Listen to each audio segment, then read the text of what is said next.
A very good evening to our viewers. Thank you for joining us on the agenda. My name is Taivo Njabela.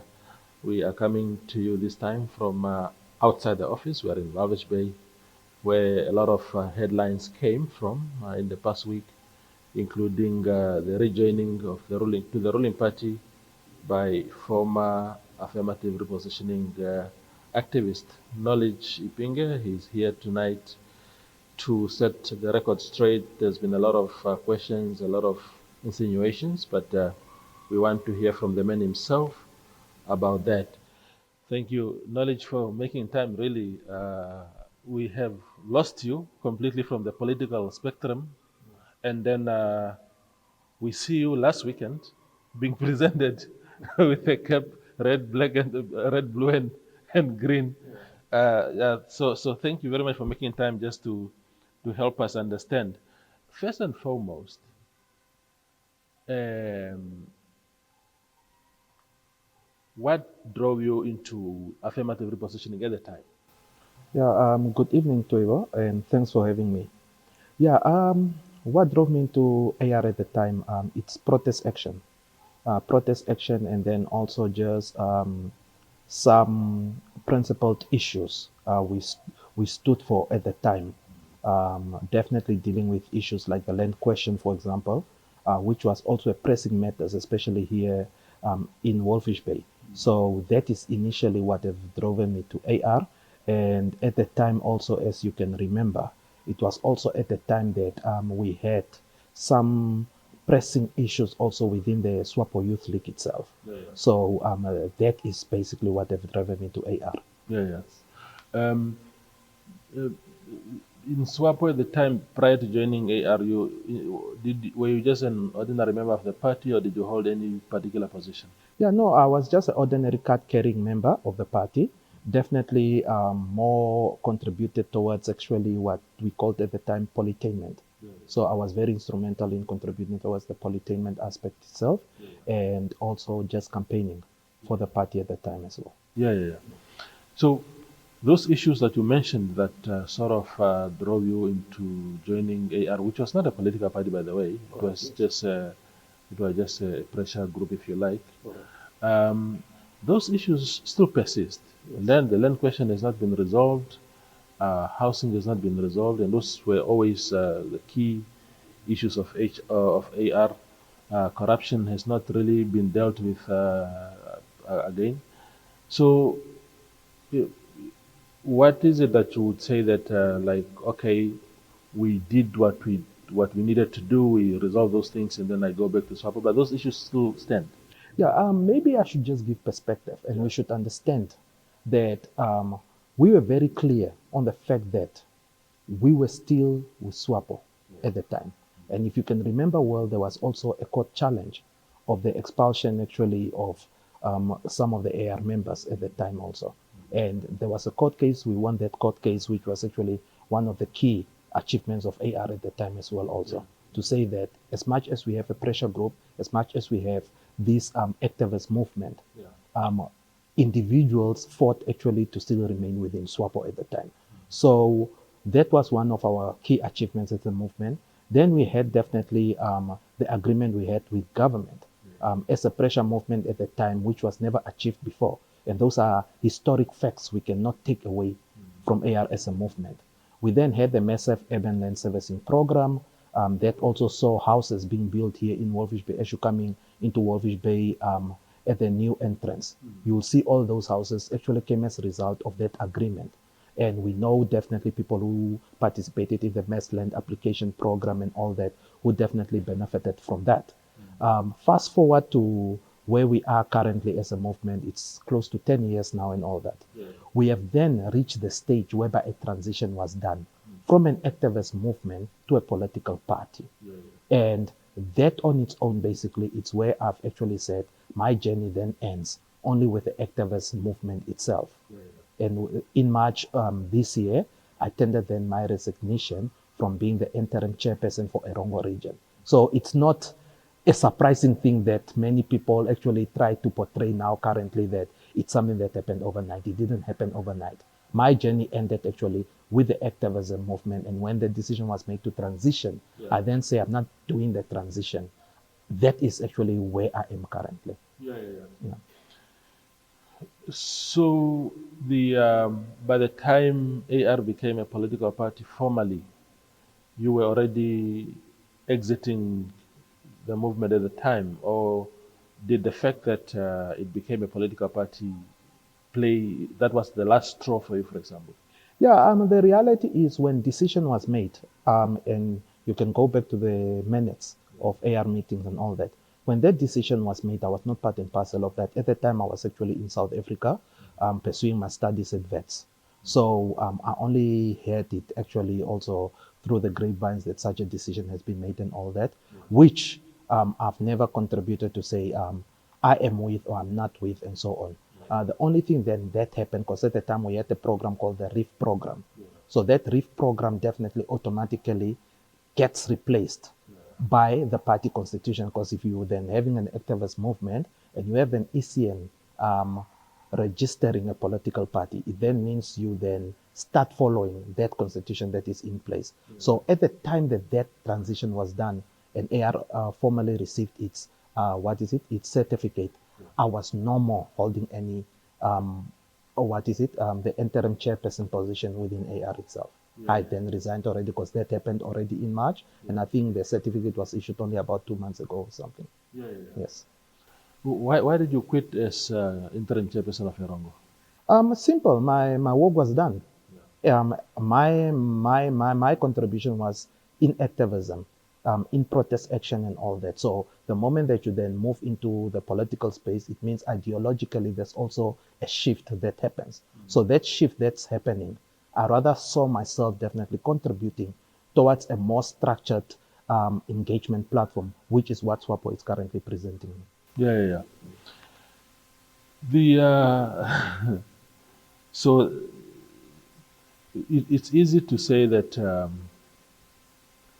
once AR was flirting with the idea of becoming a political party, you were no longer comfortable with that because essentially you are saying that you were a Swapo party member all along, and we are going to get into details of that later. But the fact of the matter, for example, is that in 2020, January, you defeated Swapo in Walvis Bay, the urban constituency where you stood as an independent and defeated the Swapo candidate. How do you reconcile that part to say that I was still a member, but you then went on to defeat this very party? At the time, we should actually understand, and these are historical facts. If you can remember very well, 2019, there was then this hype about the independent candidacy, running as an independent candidate while still being a Swapo member. That loophole was only closed in September 2020. And if you can recall very well, there was an extraordinary Congress of Swapo that actually resolved on that. Now, flabbergasting enough, if you then have to look at what happened after September 2020, I was never expelled, nor was I ever issued a notice actually in terms of actually my membership being relinquished. Not taking away the mass resignation that we did on social media and all that. But there is then a party constitution also that says, how do you then resign from the Swapo party? And it speaks also how you take up membership as well. So those items is what we've never discussed in detail, and that's where actually this whole thing stems from. Yeah. The Swapo that you deserted at the time and that you defeated, as a matter of fact, and the Swapo that you rejoined just the other day, what is the difference there? The difference is very simple. The previous Swapo that I defeated definitely didn't have the same leadership philosophy that is currently within the party itself. And on the 14th of September, the incoming presidential candidate of Swapo, Comrade Netumbo, actually issued a leadership philosophy. And it is a very clear document that actually speaks on the principles that she stands for. And it is actually broken down actually into different areas, which deals with accountability, integrity, meritocracy, and so on. So that is actually the guiding principle towards my decision as well, because it speaks about the corruption issue, how she's planning to deal with the corruption matters. And she's also acknowledging that, yes, any corruption related issues, how to deal with it through the relevant laws, and actually also the position that she takes also as a leader. At the same time, also she's speaking about service delivery, how to combat actually the challenges in terms of service delivery, and also the aspect of having good frameworks, good policies, but not implementing it. So all those factors are actually part of the contributors to my decision. And that is actually how I see it, because it also speaks to certain values and principles that I stand for, and that I stood for also in 2020 when I became the Walvis Bay Urban Constituency Councillor. Yeah. When you talk about some of those values, knowledge, which are very good values to have by anyone who put up their hand and say they want to lead us, whether the entire country or at any other level, those are good principles to have. However, if I look at, for example, where you're coming from now, the Affirmative Repositioning movement, Job Amupanda could argue the same, and he could perhaps put out evidence of not just a word of mouth. He could say that some of the successes that you mentioned about mass urban servicing and the housing that has been put up as a result of that, and many other things. How are those different from what Netumbo Nandi was preaching? Okay, if you go back again to the very same document that I'm referring to, the leadership philosophy or the vision of Netumbo for Namibia itself, it is very clear also on how she's planning to put together things, and the fact that it requires a team to actually achieve her vision. Now that speaks to me. And how does that speak to me? It speaks to me in terms of actually taking the best of the best to achieve results. And we've seen that actually with her appointment of her 10 candidates, of which we have Dr. Elia Ngurare, for example, being brought in. We have Fanny, a very young leader who I've known for the past 4 years and who I've worked also very closely with in terms of some social justice issues. At the same time, you have someone like Dino Balotelli, who has a track record, who we also share a relationship with stemming from soccer. We studied together also at VETS.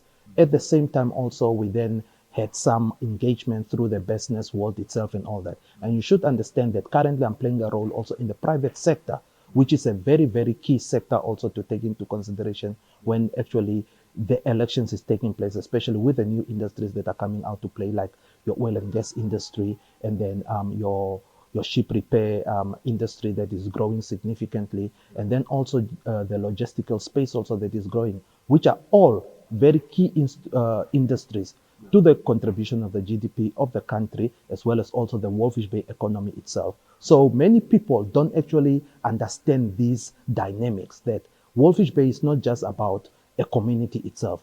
It's about the contribution to the GDP of the country itself. It's about the employment. Who are the biggest employers within Walvis Bay? It is the fishing industry. It is Namport through the port services. It is Namdok through the ship repair yard services. And then you have tourism as well and all that. So when we speak about the unemployment crisis, we then look at all these industries also, which is actually very instrumental within the Walvis Bay community itself. And so my decision is not just about knowledge as an individual, but the collective community itself. Yes. How would you describe your relationship with Job Amupanda that you've worked with for so long? Is there any relationship? Is there any respect? Is there any? How would you describe the current relationship? Yeah, our relationship with Job definitely is an activism relationship, of which we speak or engage on principled issues, and I don't see actually that relationship being tarnished definitely by my political decision at all. So I still hold him in high regard as an individual, and in terms of the principles that he holds and the fights that he put up. I can never take away anything from Job as an individual. But then at the same time also, I as an individual have my own ways of seeing things, and especially coming from Walvis Bay and Erongo region. I have then my own vision. I also have those community members I engage, whether it is old people, the youth, the employed, the unemployed, the fishermen, and so on. And that is what has driven my decision. And definitely social justice activism is something that will always remain in my blood. I cannot take away on that. It doesn't mean that if there's a principal issue, I cannot agree with him or I cannot disagree with him. And it has always been that relationship whereby we agree to disagree. Yeah, it has always been that way. Yeah. Some of the people that exited, that left AR movement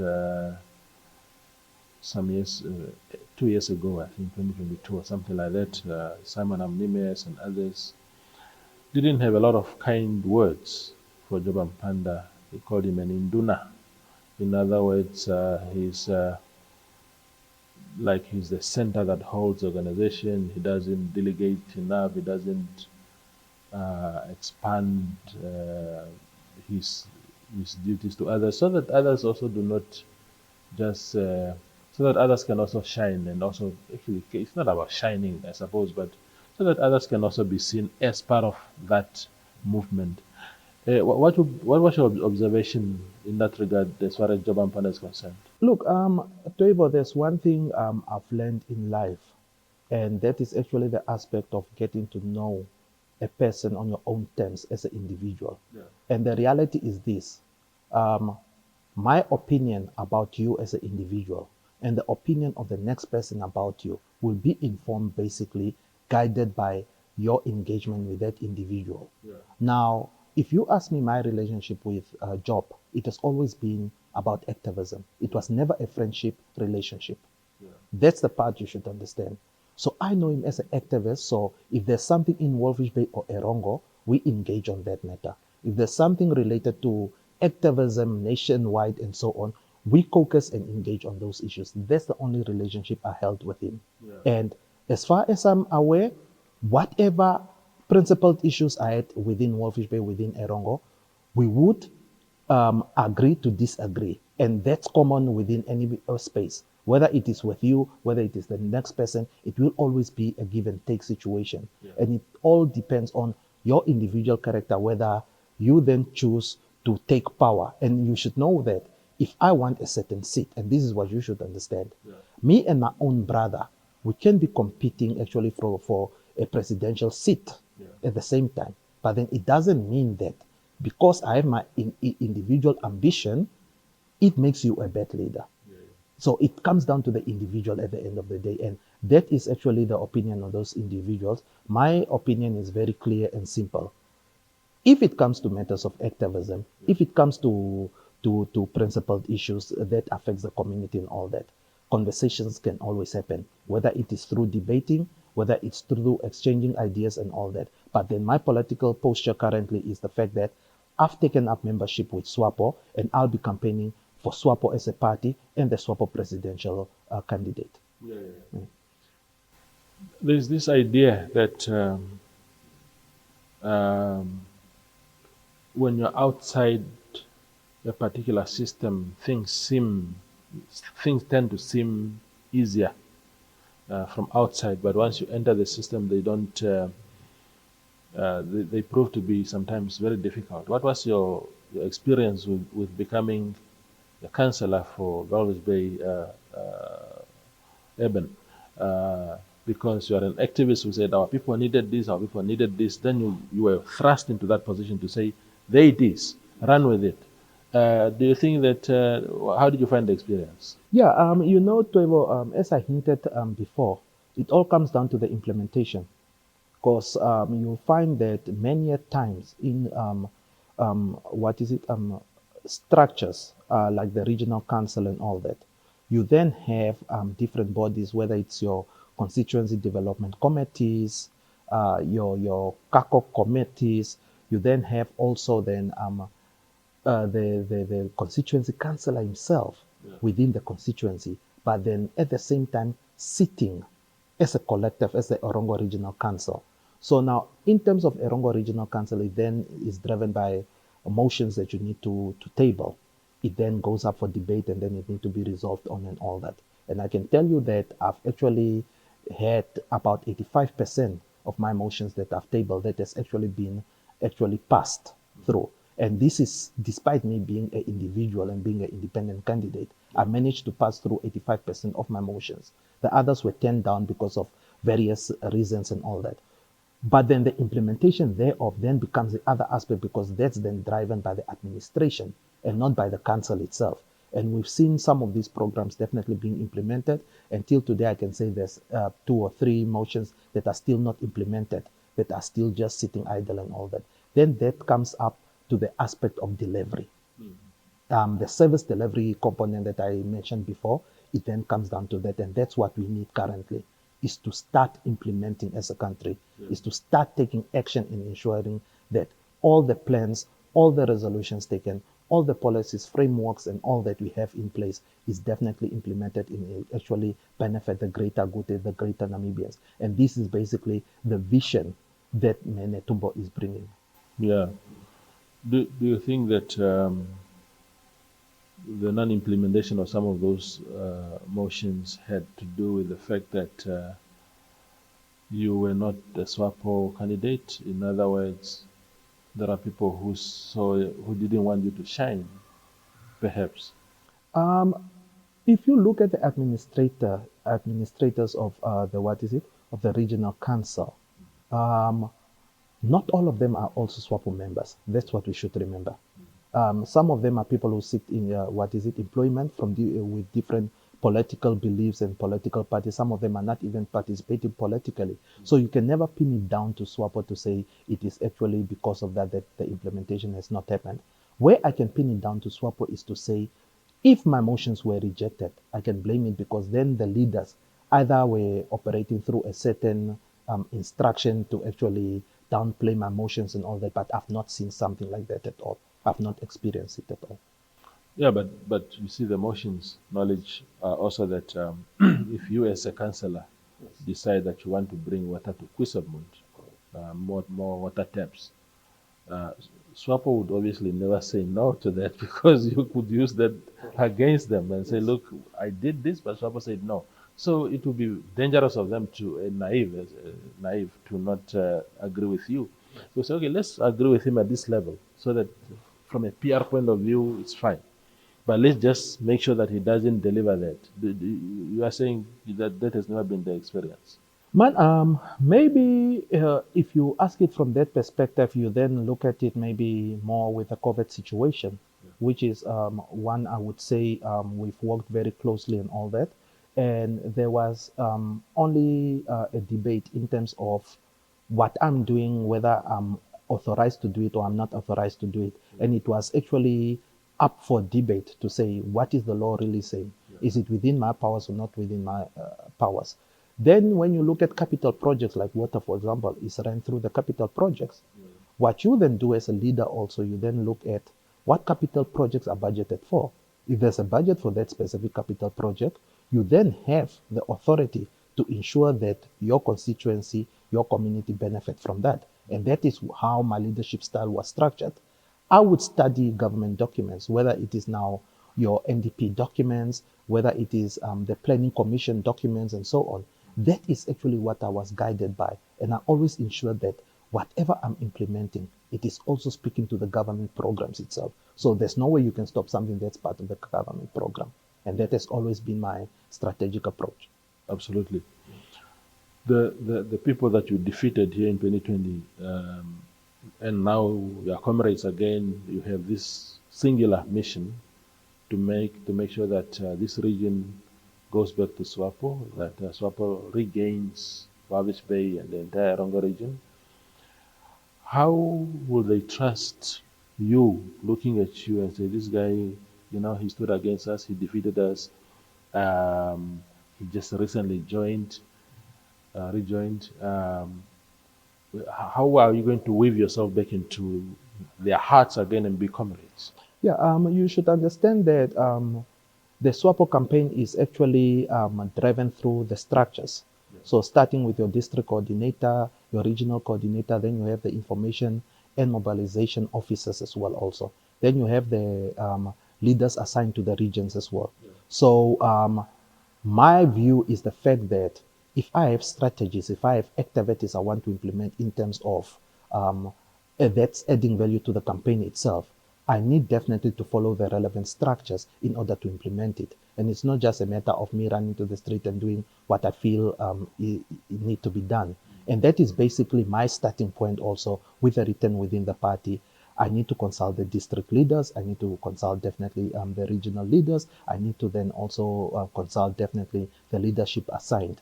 And that is the approach I'm taking. And through that, it will then be up to the leadership to make decision whether these activities are speaking to the current manifesto of the party, are speaking to the current approach that the region is currently working on and all that. So it is a teamwork effort. So whether they subscribe to some of it or don't subscribe, it is merely up to the leadership, and we should know that SWAPO has structures in place that need to be respected.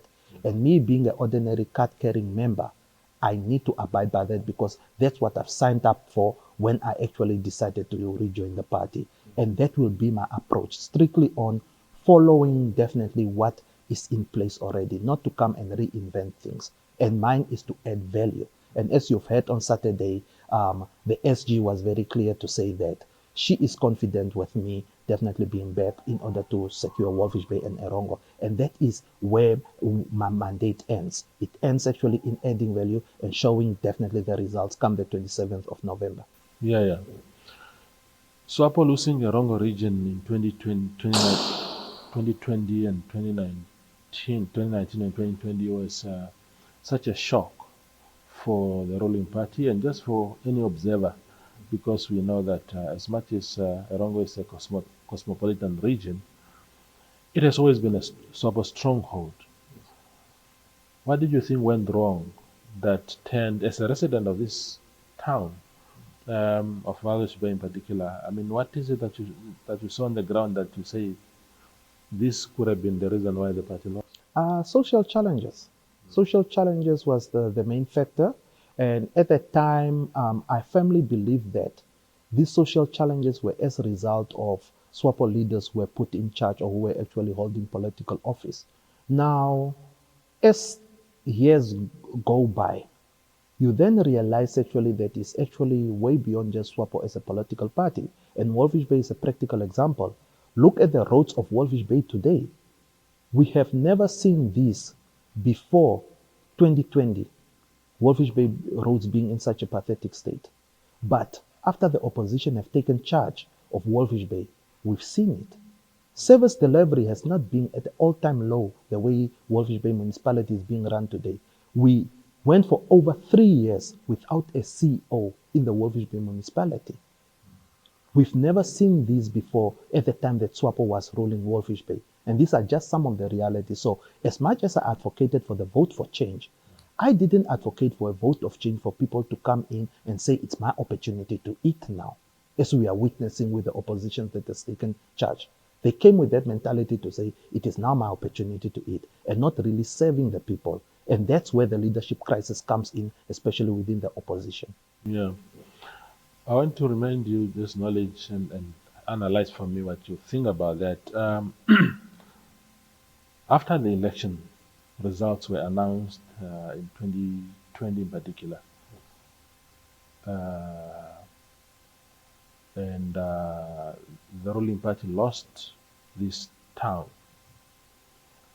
there were people in Swapo who publicly stated on social media and otherwise. I remember Knowledge Ipinge stating at the time that we are going to show them who is in charge of the country.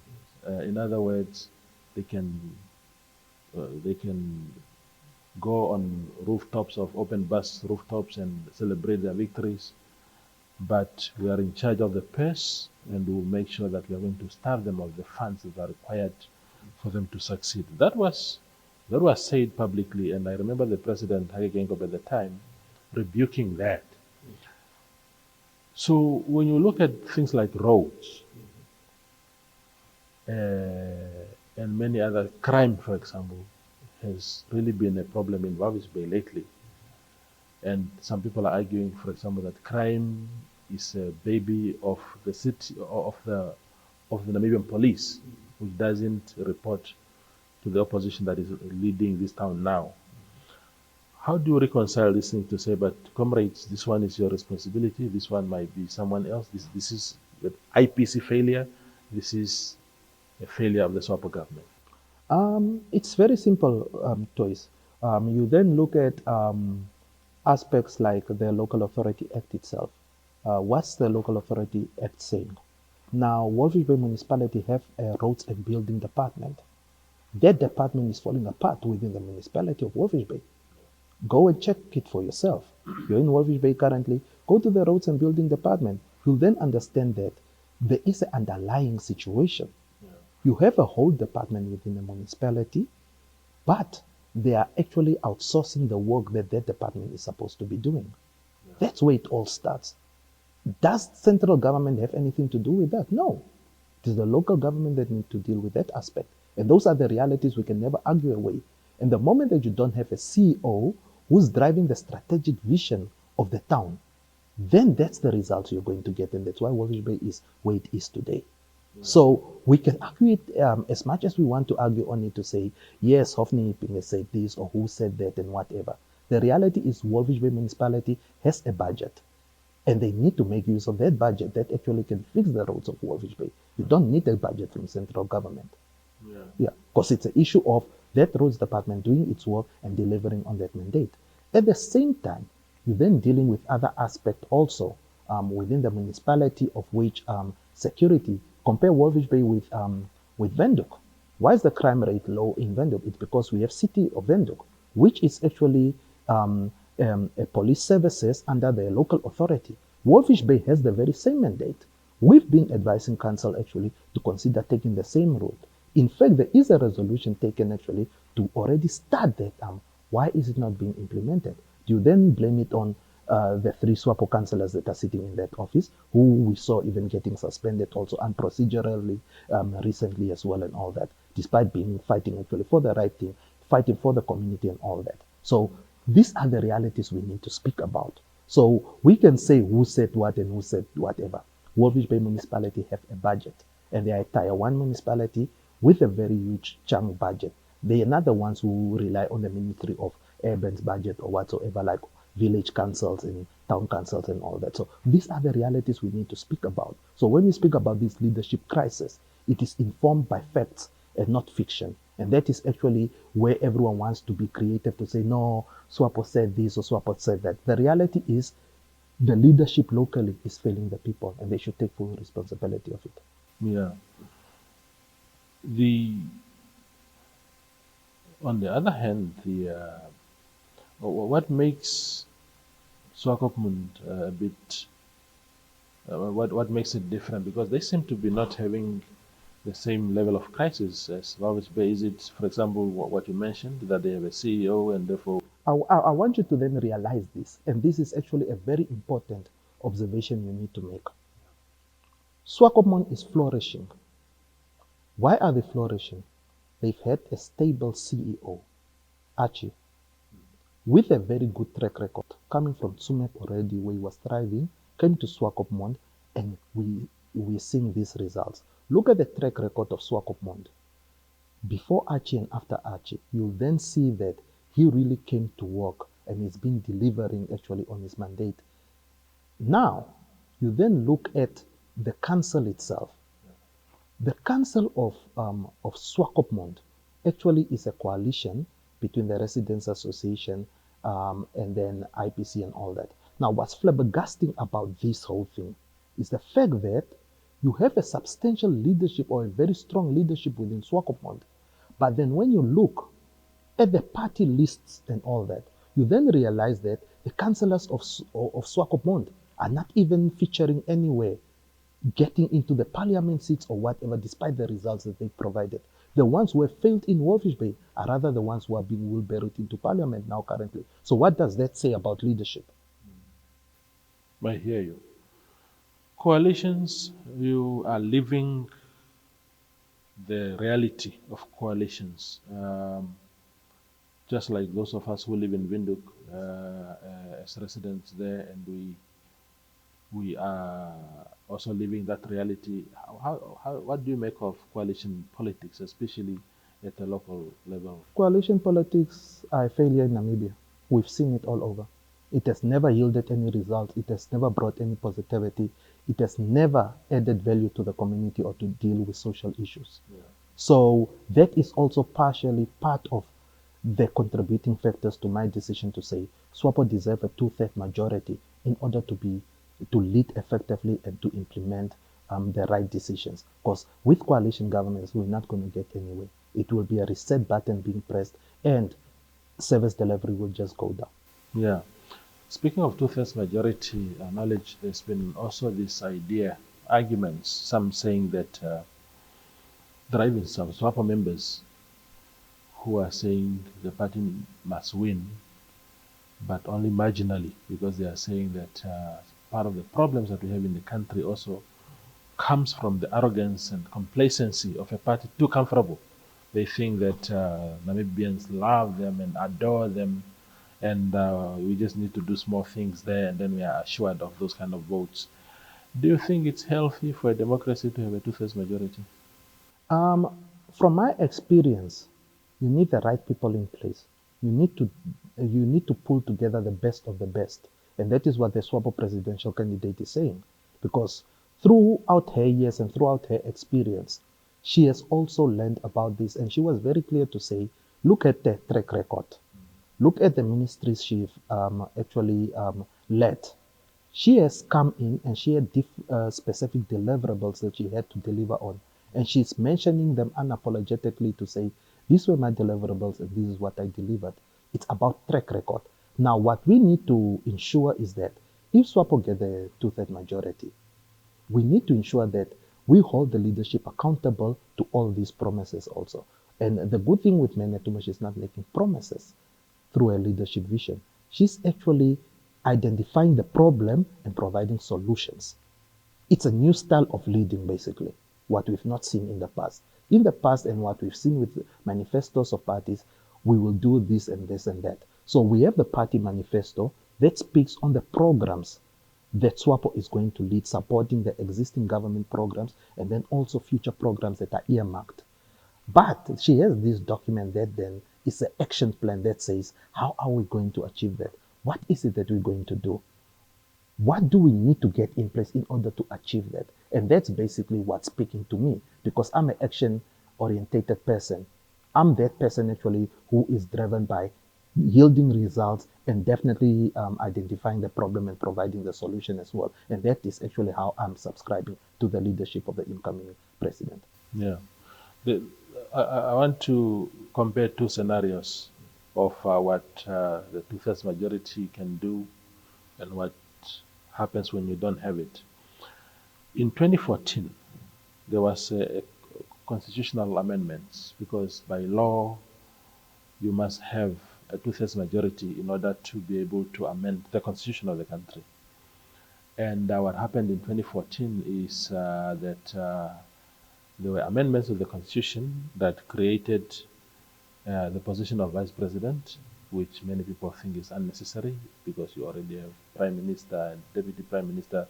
So to have a VP is just overloading things, and plus we never really had a crisis as a country for not having a VP.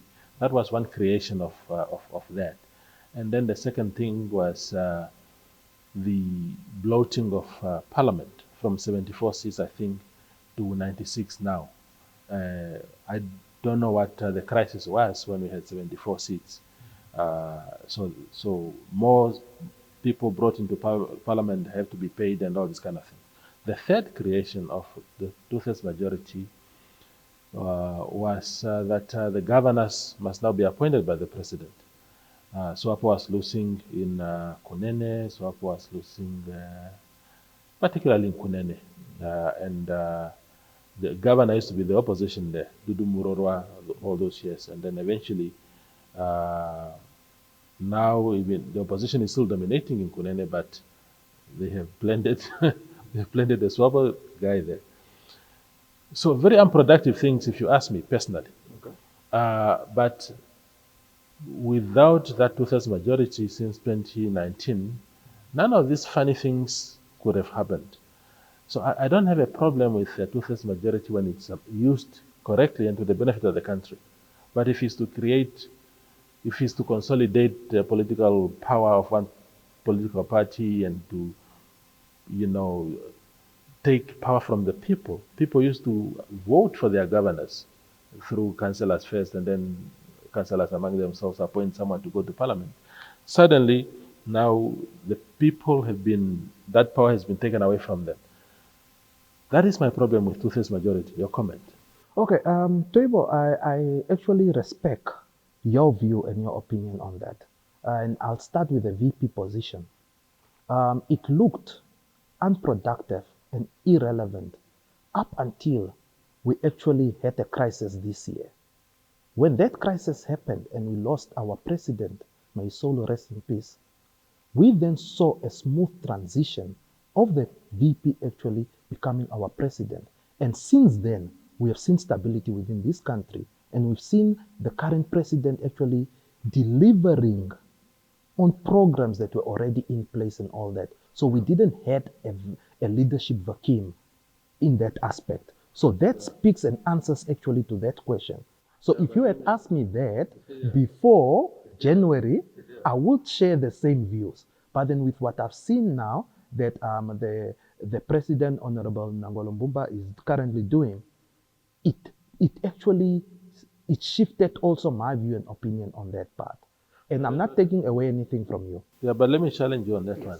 Because even before 2014, if a tragedy similar to what we saw, this sad situation that happened in February, if it had occurred in 2013, we wouldn't have had a crisis because our constitution still spoke to what must happen if a sitting president died at the time.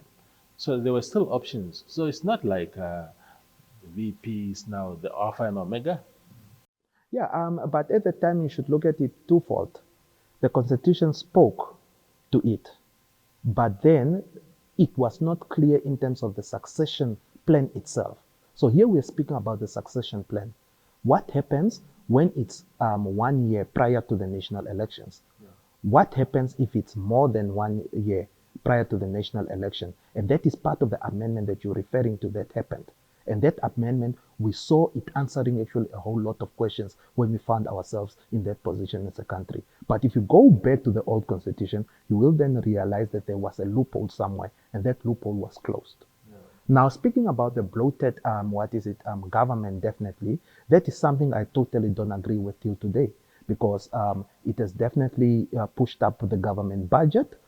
It has also had a strain definitely on taxpayers in terms of the taxpayers' money actually going to pay salaries and all that. So that component is something definitely fair that still need to be relooked and reconsidered definitely, because as a country with less than 3 million people and all that, do we really need a huge cabinet and so on? So that, I think it is still something that is up for debate and something we as a party need to discuss internally definitely, and to relook to say, in terms of government spending, what are our priority areas of spending? Is there priority areas of spending definitely based on having a large cabinet or being strategic also? So that we will only have answers on when Tumbo actually pronounce herself in terms of how her government will be constituted and so on, which I believe will only be after November that we'll be knowing that way forward. So I don't also want to jump the gun in that respect. Yeah, yes. Absolutely. We go for a very short break and then return to finish this conversation with Knowledge Ipinge.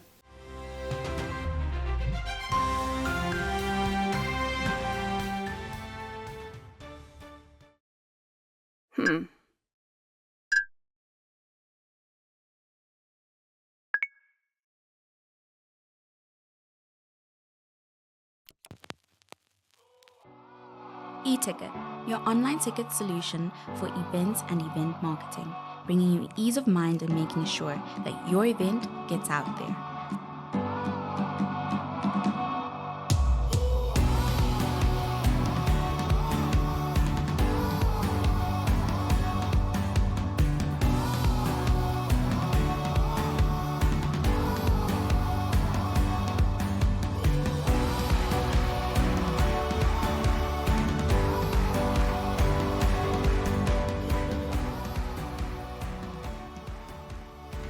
information, contact events@nhmh.com.na.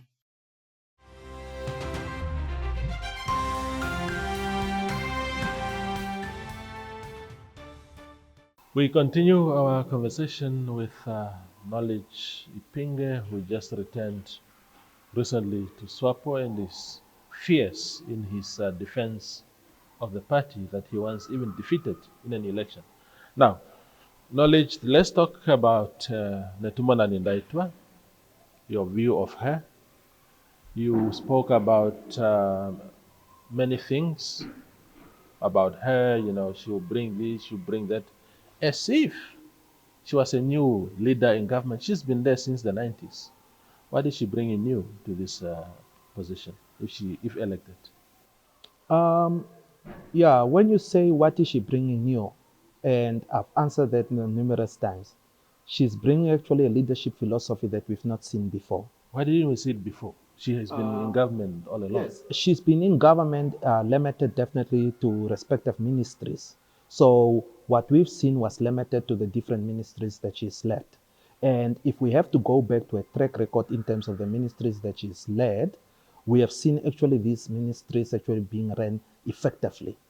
Unless you have an opinion to say there is a certain ministry that is not run effectively, then we can maybe get into detail on that. But as far as I'm aware, all the ministries she's actually ran before, she's ran them efficiently and effectively. And that's what I've seen from her as a leader throughout the time. Despite the time that she spent in government and all that, she's always been that person delivering services. And we can now look at the Ministry of International Relations, which is definitely one of the ministries she ran the last time. We've seen in terms of our international relations and all that, you could see that definitely somewhere, somehow she was a student of the late Theo Ben Gurirap, and who she has had a very close working relationship. Unless you've not been following Namibian politics throughout the years, you won't actually know that very close relationship they've shared. And that is actually being seen in the work that she's done at the international front and also through the programs that she's been running through that ministry. So in terms of track record, that's what I can vouch for, and that is actually how I see it from my lens. Yeah. You seem to be very sure, because you kept saying throughout this conversation when she takes over, when she becomes president. On what basis do you think Swapo will win? What has Swapo achieved in the past 5 years that is warranting them that sort of automatic? Because for you, it's automatic. Winning is about campaigning, and the Star Rally speaks for itself, which was held in Walvis Bay recently. And not only that, the fact that I was looking for my friends in Windhoek last week, and all of them were here. So everybody just came from elsewhere. yeah, no, definitely campaigns definitely it's collective effort. I'm kidding. Campaigning is collective effort. It is not a matter of just having strictly one people from one area. It is always collective effort. Definitely, they came to add value to the campaign in Walvis Bay and also just boost also the local community and also assist also with door-to-door campaigning that was happening behind the scenes, which is what you guys have not been seeing, because there was focus on the Star Rally itself, but then there was also work that we were doing also behind the scenes in terms of door-to-door campaigning, community consultation activities that happened as well also, and then also just also education in terms of understanding the manifesto, understanding the leadership vision of Mene Tumbo and all that. And most people that you've seen here at the campaign were adding value to that, and it was just not people coming to attend the Star Rally itself. They have respective duties also to play.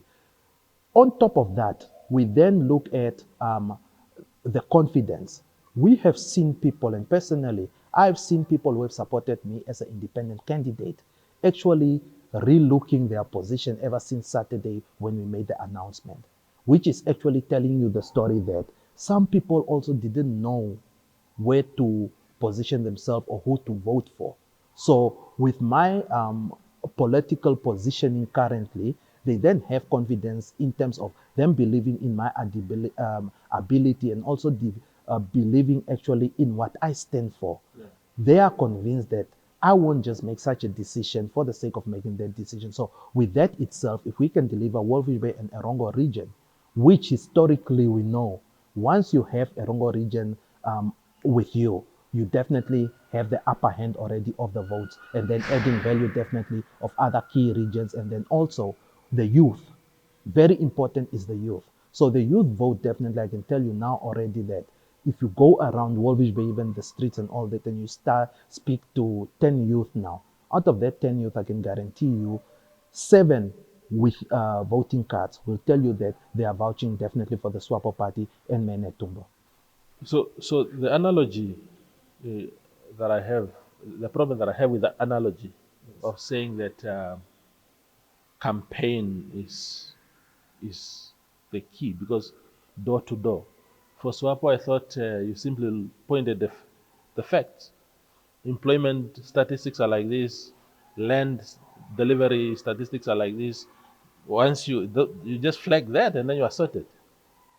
Look, Especially when you're, because the opposition can go door to door because we know nothing about their record. but then that's the fact. I'm not gonna tell you what we're selling door to door to the individual, but then there are statistics, and the Swapo program has been very clear that the leadership has also provided that guidance to say, when you go out to campaign, rather use the Namibia Statistics Agency's stats in order actually to to sell our campaign message. No, but you can't sell. Sorry, knowledge to cut you short there. But you can't sell with Namibia Statistics Agency that say youth unemployment is at 40%. What are you going to sell to the? But then it's simple, Tweva.